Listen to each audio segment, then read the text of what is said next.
अच्छा, तो आज हम देखने वाले हैं माई SQL जॉइंस के बारे में। इसमें हम आज कवर करेंगे इनर जॉइन, राइट जॉइन और लेफ़्ट जॉइन। तो सबसे पहले हम देखते हैं इनर जॉइन क्या करता है। इनर जॉइन हमारे पास दो सेम रिकॉर्ड्स होते हैं, दो आईडियाँ होती हैं जो आपस में लिंक होती है फॉरेन की के ज़रिए। उन दोनों के आपस में जो भी सेम वैल्यूज़ होती है ना, उनका रिकॉर्ड्स आपको एक टेबल के अंदर निकाल के ला के देते हैं। जैसे हमारे पास दो टेबल हैं, एक का नाम है कस्टमर, दूसरे का नाम है ऑर्डर। तो उसमें जो भी कॉमन होगा ना, जो भी कस्टमर ने ऑर्डर किया होगा वो आपको रिट्रीव करके एक टेबल के अंदर ला के दे देता है। जैसे यहाँ पे एक डायग्राम भी बनी हुई है, जिसमें दोनों में से जो भी कॉमन होगा ना, कॉमन रिकॉर्ड होगा, वो आपको ला के दे देगा। ये इसका सिंटैक्स है। Selects column from table 1 inner join table 2 table 1 dot column table 2 dot column. अभी इसको हम प्रैक्टिकल भी देखते हैं। चाहिए हमारा left join. Left join return solve record from the left table, यानी लेफ़्ट टेबल में से सारा रिकॉर्ड्स लेके आता है, मैच रिकॉर्ड्स लेके आता है राइट टेबल के पास से। यानी एक हमारे जैसे कस्टमर्स का टेबल है, उसमें वो तो आपका पूरा रिकॉर्ड दिखाएगा ही, मतलब सब रिकॉर्ड दिखाएगा। उसके साथ साथ आपके दूसरा जो टेबल होगा ऑर्डर्स का, में से मैच जो डेटा होता है ना, वो भी लेके आएगा। यानी मैच जो दोनों में मैच हो रहा होगा वो भी लेके आएगा, और पूरा टेबल कस्टमर का वो भी लेके आएगा। सिंटैक्स इसका कुछ यहाँ पे ऐसे लिखा हुआ है। Select column from table 1 left join table 2 on table column 1 table 2 column. अच्छा, तो इसी तरीके से कुछ अपना राइट जॉइन भी है।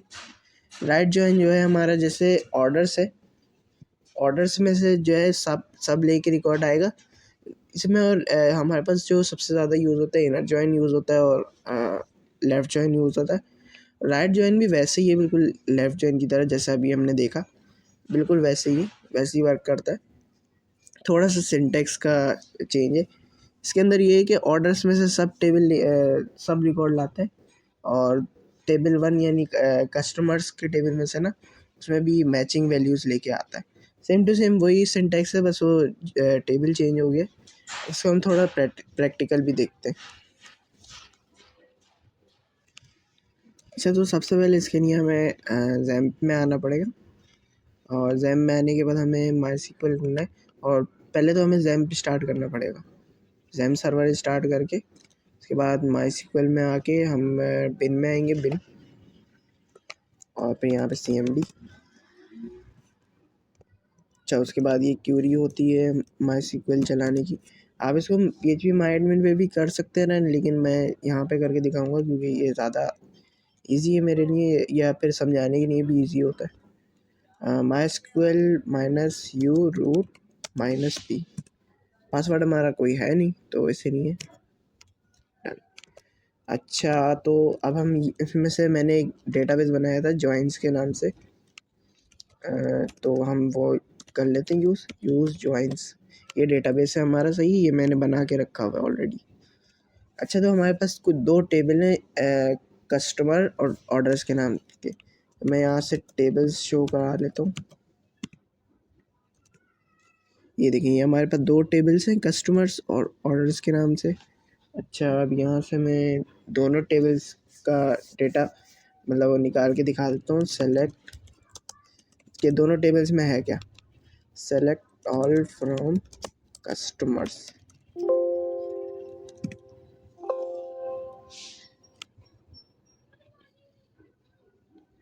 जॉइंस डॉट कस्टमर्स डॉट, अच्छा मैंने गलती से गलत नाम लिख दिया। सेलेक्ट ऑल, स्क्रीन बड़ी मेरे ख्याल से नहीं होगी। सेलेक्ट ऑल फ्रॉम, मैं जूम कर दूंगा बाद में। Select all from customer. चाहिए हमारे पास कुछ रिकॉर्ड आगे, 1 2 3 4 5 रिकॉर्ड्स है हमारे पास। इसके आगे जीमेल भी लिखी हुई है। ये 4 5 हमारे पास रिकॉर्ड है। और अब मैं यहाँ से ऑर्डर्स टेबल्स का भी निकाल के देता हूँ। Select all from orders.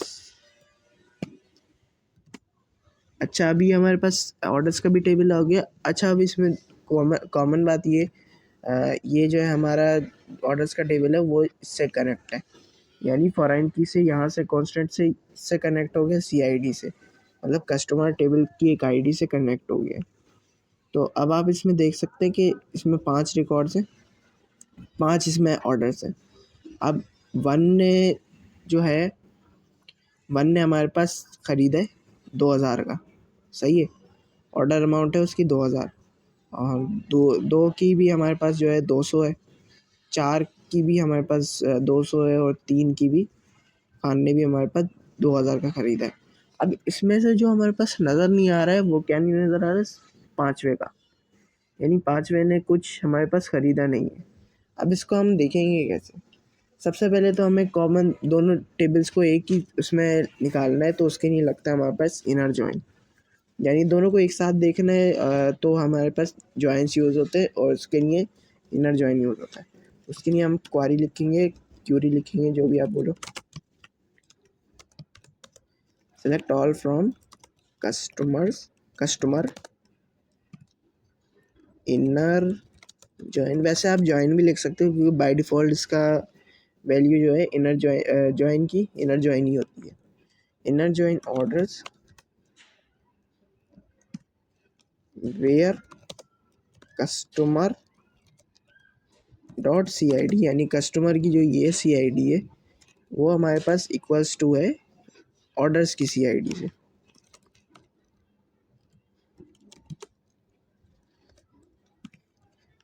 तो ये देखो ये हमारे पास टेबल बन के आ गया। CID ये देखें ये हमारे पास, या इसमें जो कॉमन वैल्यूज़ है वो आई है हमारे पास, कोई एक्स्ट्रा वैल्यू ही नहीं है। एक्स्ट्रा वैल्यू हमारे पास ये है 5वां, ये वाला 5वां, जिसने अभी तक कुछ बाय ही नहीं किया है। ये देखिए यहाँ पे इसने कुछ बाय ही नहीं किया है, और हमारे पास ये नहीं आया है। अच्छा, तो ये तो हमारे पास आ गया इनर जॉइन से। अब हमें चाहिए कि हमें सारी जो है ना वो चाहिए। मैं एक दफ़ा पावर पॉइंट की निकाल के दिखाता हूँ। अब हमें क्या चाहिए, कस्टमर्स के सारा रिकॉर्ड चाहिए, यानी सब रिकॉर्ड चाहिए जिसमें वो 5वां जिसने कुछ ख़रीदा नहीं है वो भी आए। तो उसके लिए जो है यानी ये जो है रिकॉर्ड मैचिंग रिकॉर्ड्स तो निकाल के दिखाएगा ही कि किसने क्या क्या ख़रीदा, और साथ में वो भी दिखाएगा कि जिसने जो नहीं ख़रीदा वो भी दिखाएगा साथ में। तो जिसने जो नहीं ख़रीदा है वो भी देखना चाहते हैं हम, तो उसके लिए एक मिनट, उसके लिए हमारे पास सिंटैक्स है ये, select columns from table 1 left join table 2 on table. चाहिए अब मैं करके दिखाता हूँ। Select all from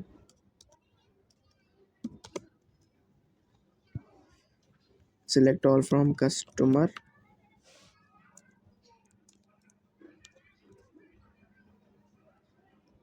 select all from customer left join orders where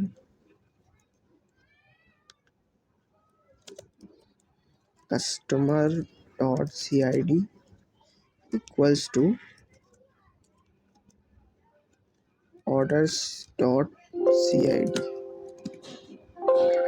you have a क्या एरर आ गया, where customer dot CID equals to order, लिखा तो मैंने सही है, where customer dot CID equals to।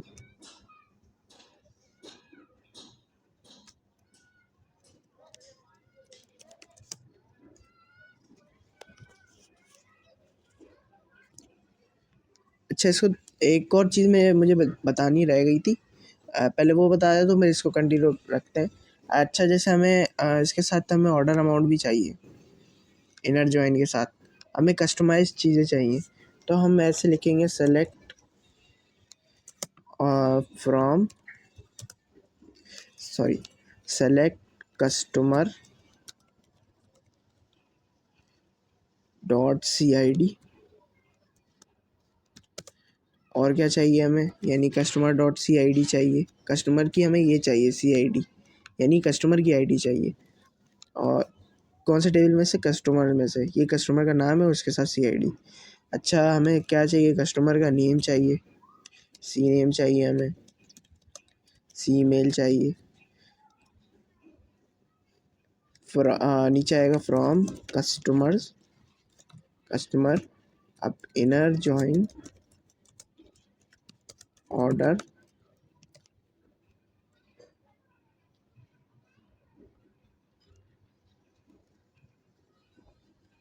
Sorry एक गलती हो गई है हमसे।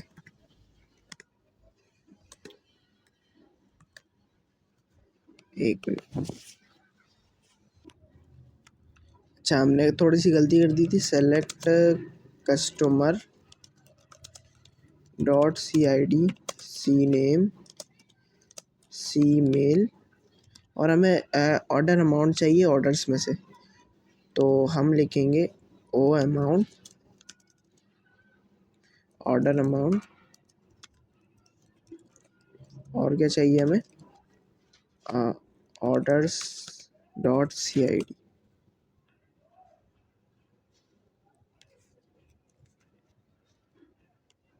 हम सी मेल हटा देते, orders.cid।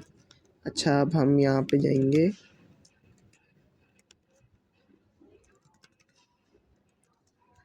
From customer where inner join orders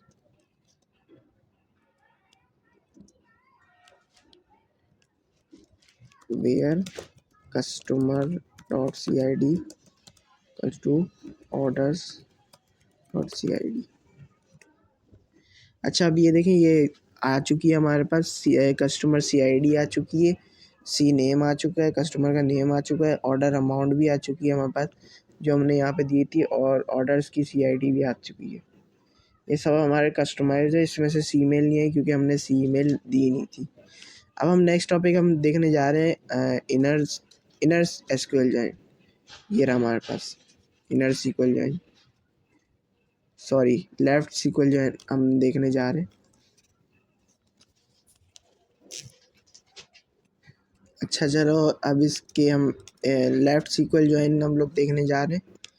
ये इसकी PPT है, और left return all record from the left table, यानी कस्टमर टेबल में से सब रिकॉर्ड्स लेके आएगा, match record left table and the match record from the right table, और मैच रिकॉर्ड्स भी लेके आएगा टेबल 2 में से, यानी ऑर्डर्स के टेबल में से।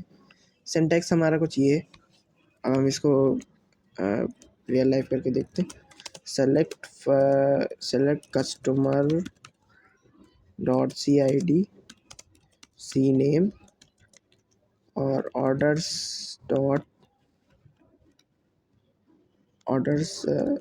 अमाउंट, क्या नाम था हमारा? हाँ, ऑर्डर अमाउंट, और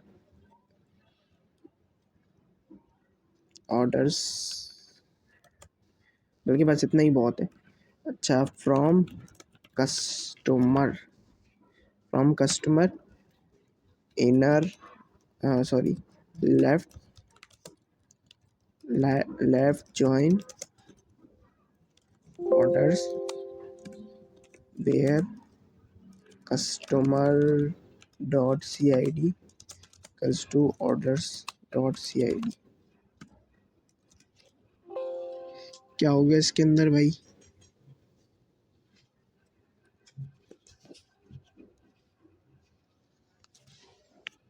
अच्छा, थोड़ा सा हमारा सिंटेक्स का इशू आ रहा था जो हमने थोड़ा सा गलत कर दिया था। अच्छा, इसके लिए हमें क्या होता है? Select from select customer .cid, C name, order amount, from customer where अब ये जो पहले मैं लिखता हूँ लेफ्ट जॉइन ऑर्डर्स। अब यहाँ पे वेयर की जगह ना ऑन आएगा, समझ रहे हो? अब इधर ऑन पे शिफ्ट हो जाएगी हमारी कहानी। On customer.cid equals to orders .cid और ये इंटर, ये हमारे पास आ गया। अब इसमें से देखो कॉमन क्या है, यहाँ पे हमारे पास कॉमन ये चीज़ आ गई है, मतलब कि हमारे एक बंदे ने ये चीज़ें परचेज़ करी हैं।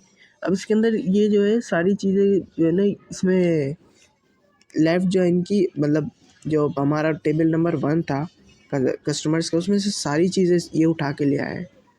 ये देखिए ना, यहाँ पे सारी चीज़ें इसने ये उठा के ले आया है।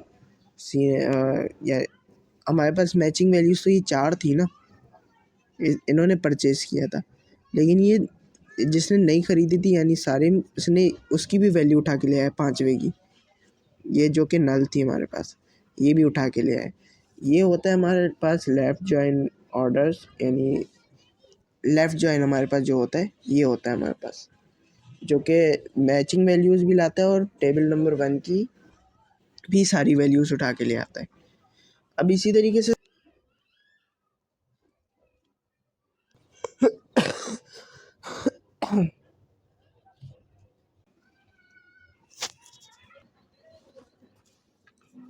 चाहिए हमारे पास, ये लेफ़्ट जॉइन हो गया।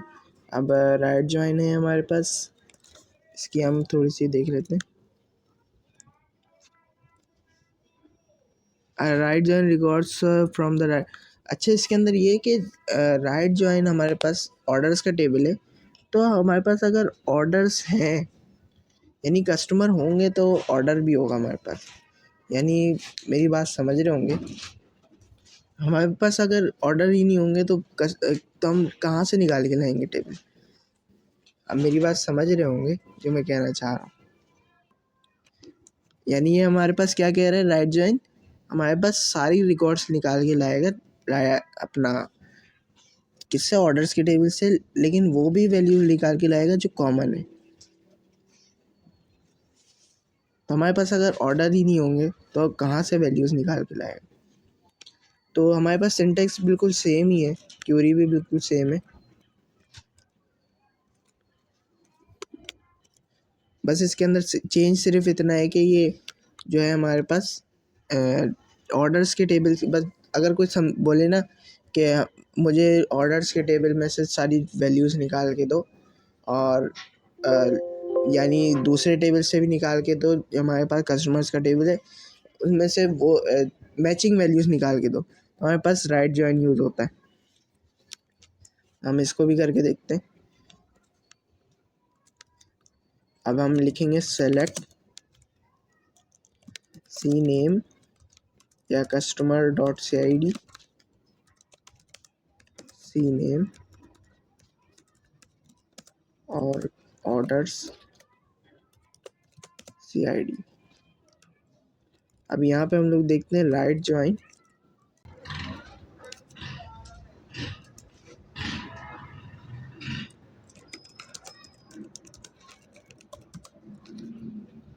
राइट जॉइन ऑर्डर्स, अच्छा on customer dot CID equals to orders dot CID।